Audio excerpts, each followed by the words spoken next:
Hi everyone, welcome back to my YouTube channel Audina Tania. Jadi yang belum tahu gue siapa, hai, nama gue Audina Tania, and welcome back to Curcol sama Bapak series dimana kita bisa bahas masalah kehidupan kita sehari-hari dan relevansinya sama firman Tuhan.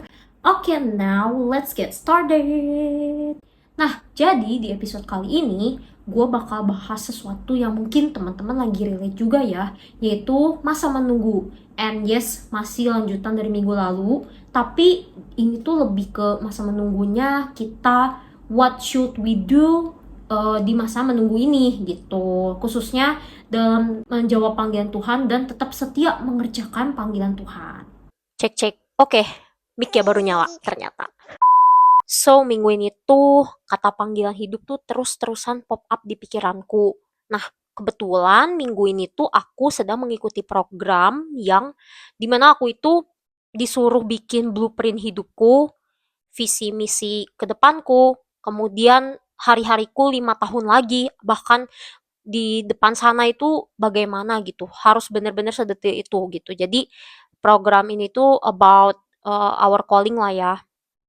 Nah, kemudian, kenapa sih aku ikut program ini, karena aku rasa Tuhan di season ini pengen aku itu lebih terorganize, terus, lebih apa ya, bisa mencapai tujuan-tujuan yang aku inginkan gitu. Jadi makanya tuh, aku rasa Tuhan pengen aku ikut program ini.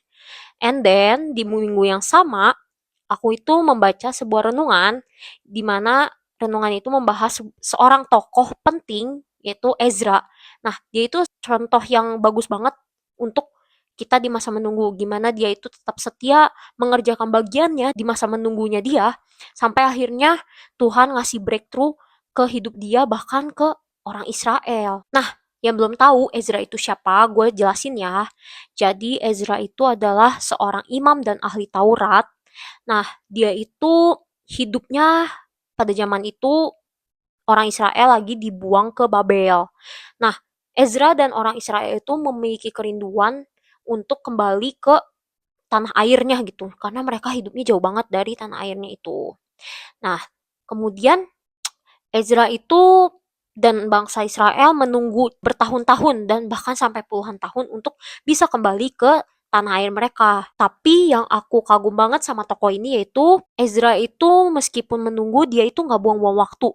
Dia mengerjakan sesuatu sampai akhirnya breakthrough itu datang. Nah, jadi aku mau bacain nih di Ezra 7 ayat 10 tentang apa yang dilakukan saat masa menunggu.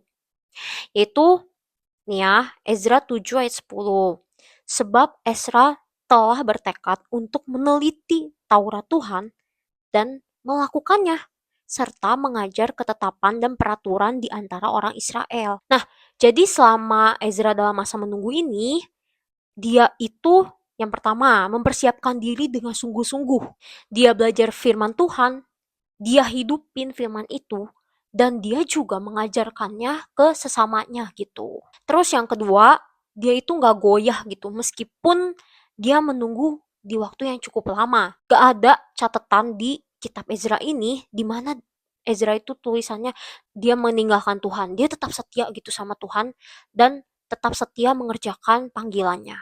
Terus dia itu tetap mengandalkan Tuhan dibandingkan dengan mengandalkan manusia. Bayangin deh, waktu itu Ezra itu mau balik ke Yerusalem membawa bangsa Israel, tapi di jalannya itu kan penuh orang-orang jahat gitu ya. Tapi tahu nggak, Ezra itu menyuruh bangsa Israel itu untuk berpuasa. Artinya apa? Ezra itu mengandalkan kekuatan Tuhan penuh gitu, daripada dia meminta perlindungan dari army gitu ya, perlindungan tentara-tentara, bala tentara. Enggak, dia nggak kayak gitu, tapi dia bener-bener menyuruh orang Israel itu untuk berpuasa gitu saat mereka pulang ke Yerusalem. Wow, luar biasa banget. Dia tetap setia mengerjakan panggilannya di masa menunggunya, dan dia juga tetap mengandalkan Tuhan sepenuhnya gitu. Sampai akhirnya singkat cerita tuh Ezra dan bangsa Israel sampai beberapa gelombang gitu ya. Aku juga cukup lupa. Tapi Ezra itu akhirnya berhasil gitu ya bersama bangsa Israel kembali ke tanah airnya.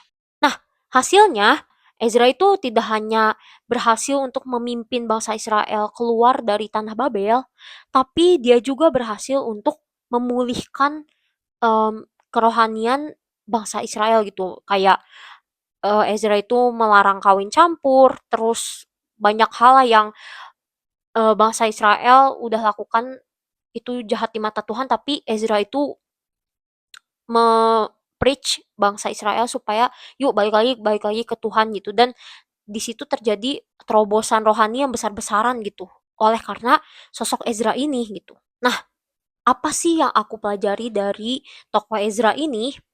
Yang pertama ya, masa menunggu itu bukan masa yang sia-sia. Kadang kita tuh ngerasa ya, kok Tuhan breakthrough itu belum datang ya kayak gue minggu lalu. Kok gue masih di single season sih lama banget gitu ya. Tapi yang aku pelajari dari Ezra itu apa? Dia benar-benar fokus. Fokusnya apa? Dia memperdalam firman Tuhan dan memperkuat hubungannya sama Tuhan gitu di masa menunggu ini. Sehingga dia jadi kenal sama suara Tuhan dan apa panggilannya dalam hidupnya gitu. Dia juga tidak hanya memiliki hubungan yang erat dengan Tuhan, tapi dia juga memurnikan hatinya gitu ya, supaya hatinya itu tetap berkenan sama Tuhan. Nah, terus yang kedua, itu Tuhan memakai masa menunggu itu untuk mempersiapkan kita. Nah, contohnya nih si Ezra ya. Ezra ini dia untuk memimpin bangsa Israel keluar dari Babel dan untuk terjadi terobosan rohani di tanah Israel itu bukan sesuatu hal yang instan, tapi Tuhan mempersiapkan Ezra benar-benar mempersiapkan benar-benar gitu supaya Ezra ini bisa menjadi pemimpin bangsa Israel dan melakukan pemulihan rohani di tanah Israel. Terus yang ketiga nih, yang aku pelajari dari Ezra yaitu menunggu dalam Tuhan itu bukan berarti kita tuh diem aja, tapi kita doing something. Bukan kayak hanya rebahan dan kita ngeluh-ngeluh, aduh kapan sih, tapi kita bener-bener tanya Tuhan gitu, apa yang bisa gue kerjain di season ini, apa yang harus gue beresin di season ini gitu. Jadi eh kita jadi tahu gitu ya, oh waktunya Tuhan tuh yang terbaik, kita bisa fokus aja ke season ini. Nah, pas aku habis baca kisah Ezra ini tuh aku jadi mikir, oh wow ternyata season ini itu adalah waktu emas untuk aku memenuhi panggilan Tuhan gitu. Jadi kenapa aku bisa mikir kayak gitu, karena ya aku percaya di hidup kita itu setiap season tuh beda-beda dan ada masa tenggatnya lah ya istilahnya. Jadi kayak misalnya di single season ini, aku mungkin lebih banyak waktu dan tenaga untuk mengerjakan panggilan Tuhan dibandingkan di season saat aku udah berkeluarga. Nah, jadi ceritanya lucu nih. Aku kan di program ini aku tuh kayak disuruh tulis, kamu 5 tahun lagi itu hari-hari kamu kayak gimana gitu. Nah, 5 tahun lagi mungkin aku udah menikah gitu, which is itu 2030. Yes, mungkin aku udah nikah. Nah, waktu aku berandai-andai, oh, waktu aku udah menikah tuh kerjaan aku bagaimana-bagaimana aja ya. Oh, ternyata pas aku write it down, aku kayak yang, oh wow, ternyata waktu aku udah married itu untuk mengerjakan panggilan Tuhan itu sedikit ya waktunya. Aku lebih banyak untuk serve my partner and my children gitu. Aku banyak ngurus anak dan ngurus my partner gitu. Nah, jadi apa ya? Ya itu makanya aku bilang kan tadi season itu ada masa tenggatnya. Jadi benar-benar enjoy the season, fokus sama apa yang bisa kita kerjain dan benar-benar put our energy on this season, karena nanti di season berikutnya itu kita mungkin nggak ada energi lagi untuk mengerjakan bener-bener jor-joran gitu ya eh, panggilan Tuhan itu. Nah, terus aku juga sadar nih di season ini tuh adalah waktu aku untuk healing, healing dari trauma-trauma aku, dari luka-luka aku gitu. Ya, aku juga ada yang udah beres gitu. Aku lagi beberes diri ya. Ada yang udah beres, tapi ada juga beberapa hal yang aku rasa aku harus beresin nih gitu. Kayak contohnya tuh insecurity, terus mengendalikan emosi, itu aku juga masih struggle. Aku harus udah naik level dan aku juga udah harus lebih dewasa gitu daripada di di season single ini. Makanya penting banget lah untuk menikmati dan benar-benar fokus di season ini dan mensyukuri gitu ya, bersyukur banget kita ada di season menunggu ini. Nah, untuk kamu yang lagi di masa menunggu, aku punya beberapa tips yang bisa kamu lakukan supaya kamu itu enjoy the season and kamu juga bisa stay focus on this season. Yang pertama, yaitu tanya Tuhan, panggilan hidupmu tuh apa? Doain, terus kamu gali terus gitu ya, potensi di diri kamu. Terus sama bener-bener minta Tuhan, minta kasih petunjuk. Kamu itu di dunia itu untuk apa sih gitu. Minta Tuhan, engkau manggil aku untuk apa di dunia ini gitu. Aku percaya banget kalian itu pasti punya sesuatu yang untuk bisa dikerjakan sesuai panggilannya gitu. Pasti setiap kita tuh ada panggilan hidup masing-masing yang menjadi kerinduan kita di hati kita gitu ya. Sejak lama atau mungkin pada saat kamu baru bertobat gitu, pasti God place it in your heart gitu. Terus yang kedua yaitu fokus sama apa yang bisa dikerjain sekarang. Season ini tuh cuma sementara, guys. Bener-bener ada tenggat waktunya.